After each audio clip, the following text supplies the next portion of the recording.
It's Jahji. Welcome back, my YouTubers and YouTubettes. It's Jahji here. Are you ready for another episode of Fallout? Now, this is covering the May 18th, 2026 episode of Monday Night Raw, and let's just get right into it. Now, this episode of Raw opens exactly how the last episode opened, and why not? Roman Reigns came out of the SUV with all the aura in the world, and Adam Pearce says, nope, this week I'm firing Jacob Fatu. I don't care what you say. And Roman comes out and he says, that's fine. Just give me one moment. I'm gonna call him out once and for all. But before he can actually do that, guess who walks out to the ring? That's right, Jacob Fatu. And he grabs a mic and he says, Roman Reigns, bring your punk ass out here. I just wanna fight too. Oh man, you think we're headed for the clash of all clashes. But guess who comes out? You guessed it, the Usos came out. Jimmy and Jay came out. Well, Jimmy was trying to hold Jay back. Jay came out with a chair ready to battle too, like as if he was the one who got called out. Jimmy grabs a mic as well and tries to talk some sense into Jacob. You're being too wild, bro. Chill. Look at where it may lead you. You fought so hard to get to where you're at today, and because of your attitude, you might fall right back into the same trap. Jacob Fatu looks like he thinks about it for about 2 seconds. Jay grabs a chair, tries to attack him, and the tongue death grip gets applied immediately. And let me tell you, the WWE, they're pushing that tongue death grip like it is the most lethal move of all moves. I love it. I'm here for it. Since the Attitude Era with the Mandible Claw, we've just naturally been used to having a type of hand-in-mouth submission move. It was Mr. Sacco, and then you had Santino Marella with his little Cobra. Then you have in the late 2010s The Fiend adapting the Mandible Claw, and now we have the tongue death grip. So I feel like it's just an evolution of a move that's we've just become accustomed to seeing, and it's as dominant as ever each and every time we see a new version of it. So as Jacob is attacking Jay with the tongue death grip, Roman Reigns comes out, and the only thing I'm thinking of, bro, this is like a literal family soap opera. I'm loving every single second of it, of course. However,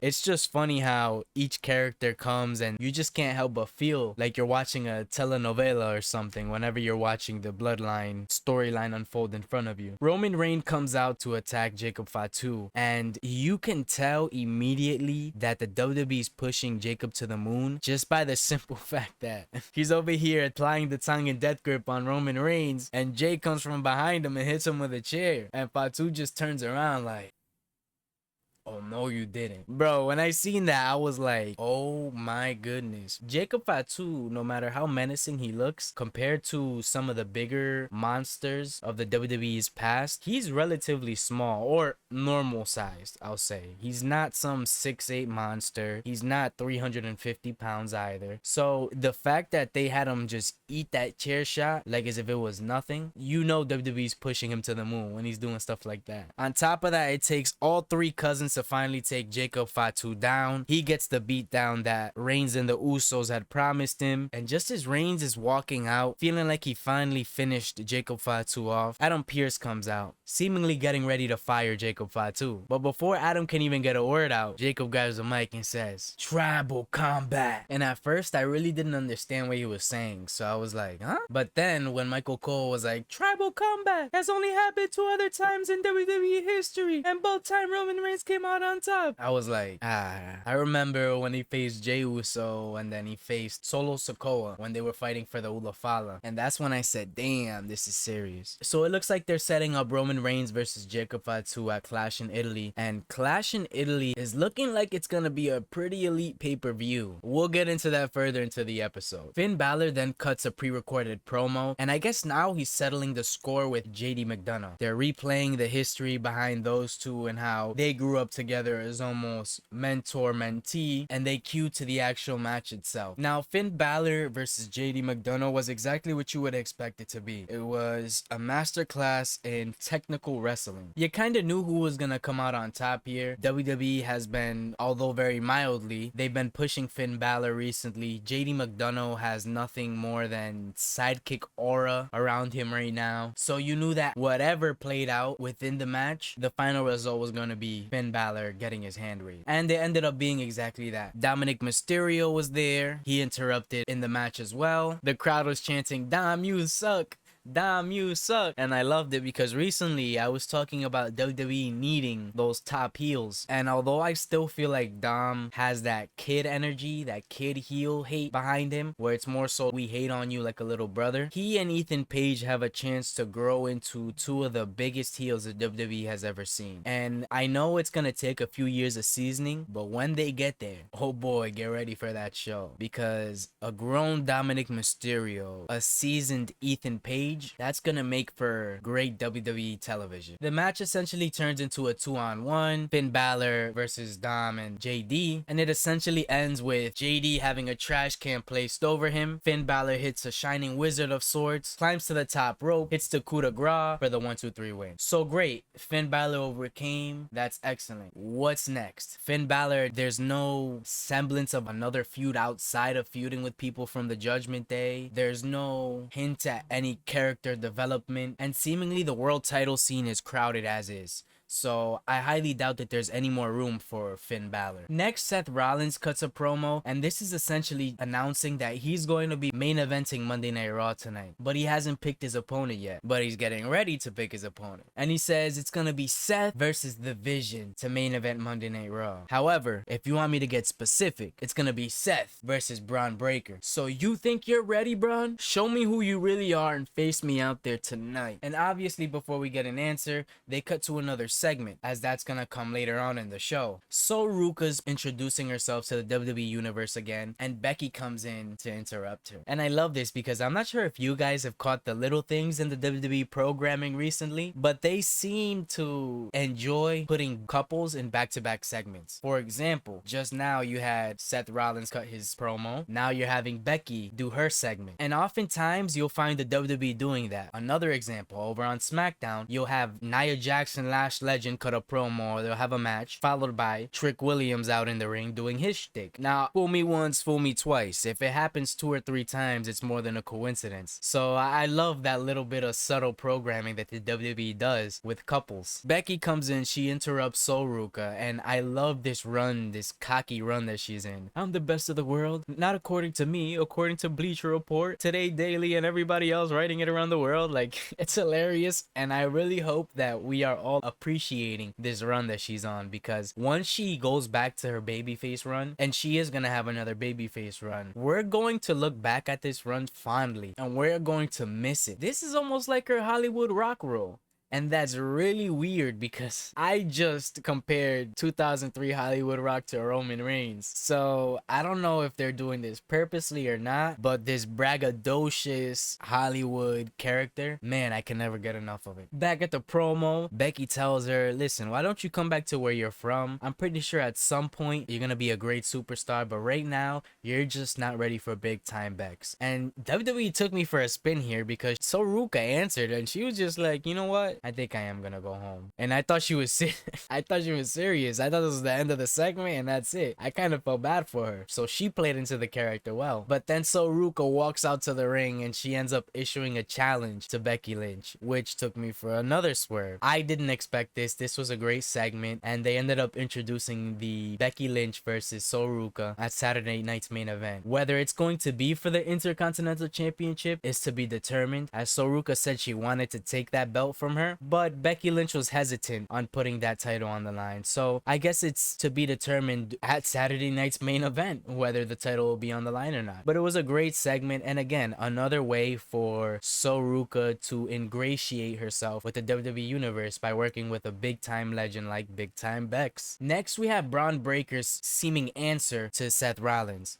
And it wasn't a surprising one. Bron wanted the match, he wanted to take on Seth Rollins, and he wanted to do it now. So Paul Heyman says, that's great. That's exactly why I thought Seth Rollins versus Austin Theory was perfect. And right there, I thought that the WWE was going to start building towards a Bron Breakker / The Vision breakup. However, that's not the case. Bron Breakker took Paul aside, and Paul ended up explaining that he has a bigger plan to this.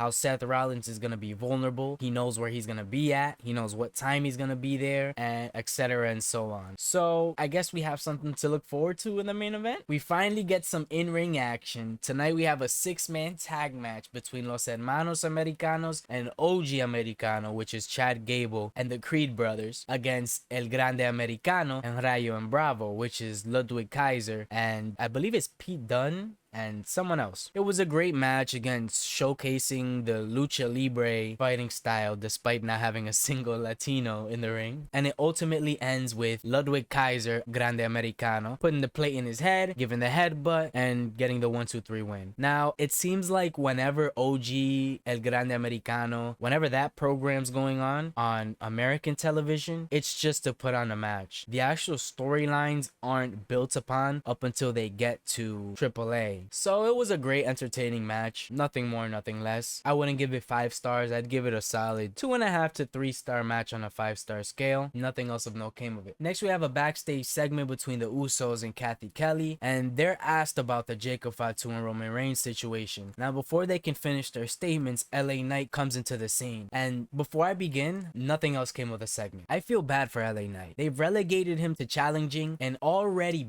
busy and occupied Uso brothers. That lets you know how much the WWE thinks of LA Knight. Like, I think later on in the show, he appears in someone else's segment and he essentially says, "Do you know what you're doing? Okay." And he leaves with his luggage. That's it. That's all we've gotten from LA Knight for the past couple of months. So I'm not sure if he's rehabbing from an injury. Like, I know he had that little tennis bulge, that little bulge coming out of his elbow a couple of months ago.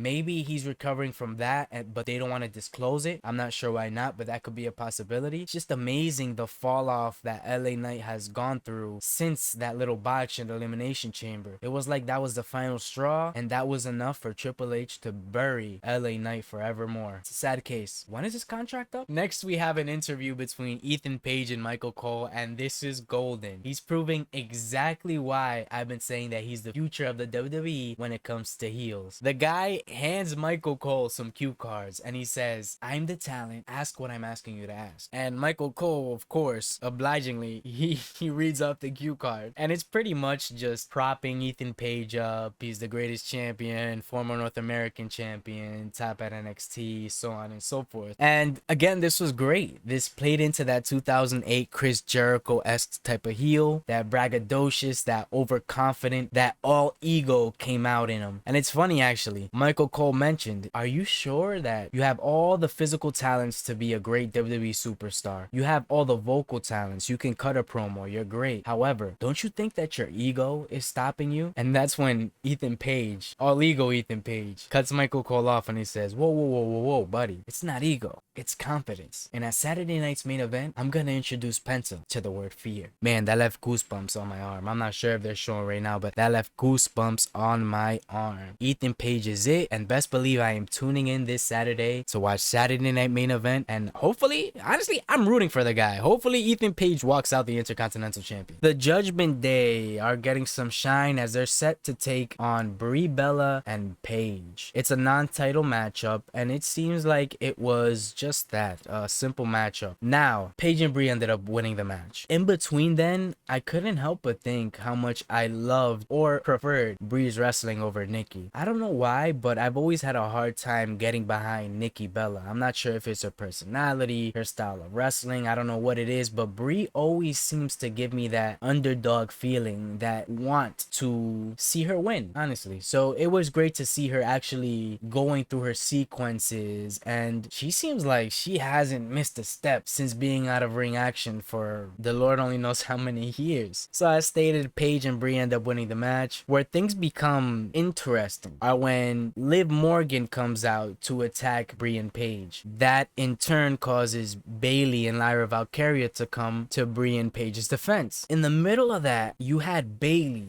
It looks like now I know Liv Morgan isn't that big, but she manhandled Liv Morgan up, slammed her down. And as started thinking, could this be the possible beginning to a Bayley world title run? It's been a little while since she's had some shine. She's been stuck in almost this mentor role with Lyra, and while she's been doing great work with her, at the end of the day, Bayley is nowhere near retirement stage, so she should definitely be in the mix for a women's world title shot. At the bare minimum, a shot, let alone a title run. When you have women that she's come up with, like the Charlottes, you have Becky Lynch. In other companies, you have the Sasha Banks. You have these women and they're getting all the shine in the world. Meanwhile, it seems like Bayley's always been an afterthought. I would love to see her at least compete for a title, just to see if she still has it in her to put on a great match. Next, we get into this segment between LA Knight and Seth Rollins, where I had mentioned LA Knight's walking out with his briefcase, and before LA officially walks out of the building, he sees Seth Rollins and he says, "I seen what you've been going through. Now, whatever it is, you may have your reasons, but know that I'm here to help if you need my services." And Seth Rollins seemingly rejects it. In one front, I love it for story purposes because it shows that maybe there's more to the relationship between Seth Rollins and the Street Profits. We'll get into that later on in the episode. But on the other hand, again, you can't help but feel bad for LA Knight. The camera pans to LA Knight walking out of the arena, almost looking like a sad little boy. And Papa H, please, man, take your foot up off of LA Knight's neck. Please, man. We then have a Penta promo, and it's pre-recorded to promote the Ethan Page rivalry and the Saturday night's main event title fight. There wasn't much to it. It was promotion, cero miedo, I'm gonna walk in champion, I'm gonna walk out champion, the usual bit. Where things get interesting, Obafemi puts on his huge necklace. He's shown walking out. Oba,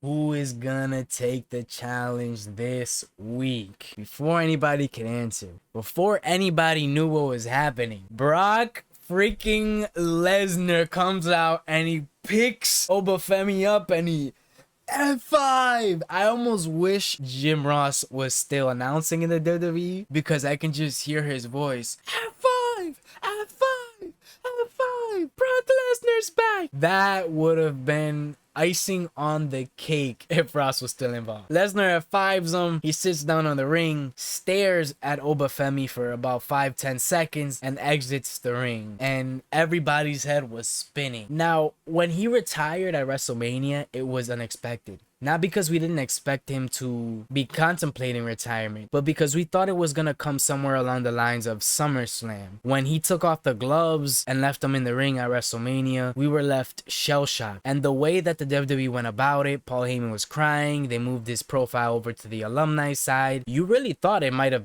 this was it. At least for the next few years, he was going to hang up the boots. But this return this soon, man, I want to see what's coming next. The only thumbs down I have about it is that it kind of weakens Obafemi's position and outlook in the company. It makes his win at WrestleMania over Brock Lesnar, I don't want to say an afterthought because it's for sure going to be in everybody's memories for the foreseeable future, but it definitely kind of discredits it just a bit, you know, so I would love to see how they're going to play that out. As later on in the show, Adam Pearce is saying, I filed paperwork for retirement. What happened? He walks into his office. Paul Heyman's already there, and he hands him a contract. And he says, Adam Pearce, I am going to make your career. And he says, in your hand, you now have a contract between Obafemi and Brock Lesnar at Clash in Italy. And this is going to be the biggest rematch in WWE history. I can't lie, I don't know about that because we have stuff like Rock and Cena, and we have other matches, Stone Cold, The Rock, but arguably one of the greatest rematches in WWE history. And he says, Brock Lesnar's already signed it, you get Oba to sign it, and on May 31st in Italy, you'll have Obafemi versus Brock Lesnar. Man, that's twice now this episode. They've given me goosebumps. Before we get into the main event segment and main event match, they promote the Saturday night's main event, which is this Saturday, and that's gonna be a great card. You're gonna have a women's tag team title on the line, the Intercontinental Championships on the line, amongst other matches. It's gonna be great. Make sure you watch it. Backstage, Montez Ford and Angelo Dawkins are being interviewed by Kathy Kelly, and it's your regular run-of-the-mill interview. They go through their catchphrases. Where things get interested once again is Montez goes to Angelo, don't expect me to get involved. And at first, all we were privy to was Montez Ford staring out into the distance. So I'm thinking, what is he talking about? That's when Angelo Dawkins walks a few feet forward and he meets Seth Rollins. And he tells him, I know exactly why you did what you did last week. I just want to let you know, thank you. I appreciate it. And I see where you're coming from. And Seth he doesn't show it, but the way his character's been acting, you can definitely see that there is some type of sigh of relief. Finally, somebody's on my side and somebody's understanding what I'm going through right now. We then have Seth Rollins versus Austin Theory. And you know from the beginning that this wasn't going to be an even fought match. You knew Seth Rollins was going to come out on top, and you knew somehow the rest of the division was going to get involved. Also remember, Paul Heyman had said he had a plan. Austin Theory and Seth Rollins have a matchup. It's great. Again, I feel like people are giving Austin Theory a hard time. He puts on decent matches and he has a great character. He just needs a little more seasoning. But where things get spicy is Rollins obviously wins. He then gets attacked by Logan Paul. That's when Angelo Dawkins comes out to help Seth Rollins. He told him, I got your back, bro. I'm gonna help you out if anything goes down. Well, things went down. And when things went down, Angelo Dawkins looked like, honestly, he was better off not even coming out, because bro just got beat down by Austin Theory and the rest of the division. So that's when, despite saying that he wasn't going to help him, Montez Ford, being the great tag team partner that he is, comes out to the ring. He starts beating him down, making things even. And that's when Bron Breakker comes out and Ford eats a spear. That's when I start thinking, we may be seeing the beginning of the end of the Street Profits. Here I am saying that their act is getting stale. I think they now have a developing relationship with Seth Rollins, so now creative is looking into them. Creative is giving them something to do, and just when they're giving them something to do, I think they may be splitting them up. I don't know. As Ford eats a spear and the Vision starts taking the upper hand again, Seth Rollins comes in and it becomes a quick one-on-one between Seth Rollins and Bron Breakker. Rollins finally gets his hands on Bron. Bron gets his hands on Rollins, and it doesn't end well for Seth Rollins. He ultimately gets speared, he gets beat down, and that's how the episode ends. It's a saga. I'm honestly left wondering more about the Street Profits than I am wondering about this Seth Rollins and the Vision rivalry. I'm curious to see if they're gonna break them up, if they're gonna have Montez finally give in to Seth Rollins. Is this going to be his new stable? Is he gonna build them up? Like, what's the payoff from this? And with the return of Brock Lesnar, what's gonna be Paul Heyman's role in this? Leading up to WrestleMania, he wasn't showing up much for the Vision, whether that was Logan Paul and Austin Theory, or if that was for Bron Breakker. Actually, Bron Breakker was coming back from injury at that time. So it's just gonna be interesting to see how the WWE creative pulls Paul Heyman in between rivalries. Overall, the show was not as good as it was last week. I know I said it gave me goosebumps a couple times, but goosebumps from a segment and one match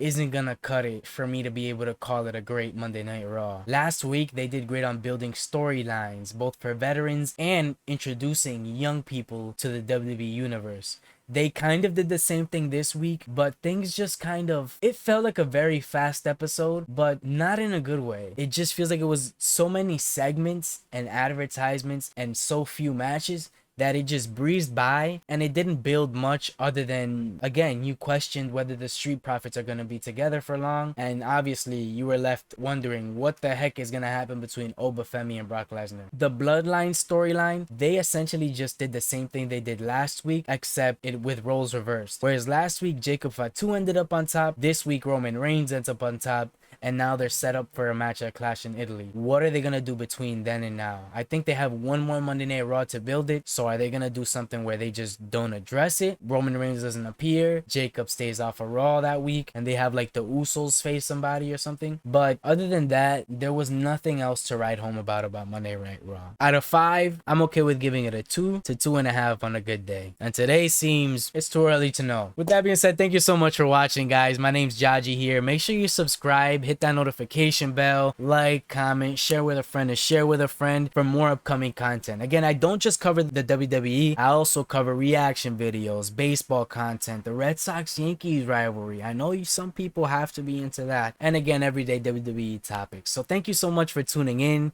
I appreciate you guys. Until next time, Jahji out. Thanks for watching. Let me know what you'd like to watch next.